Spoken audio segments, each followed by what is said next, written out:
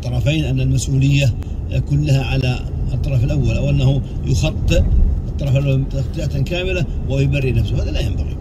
على كل حال في هذا الموضوع ينبغي أولا الأخت الفاضلة الزوجة أن تجتهد في طاعة زوجها وأن ترجع إلى دارها ولا شك ولا تتأخر على كل حال,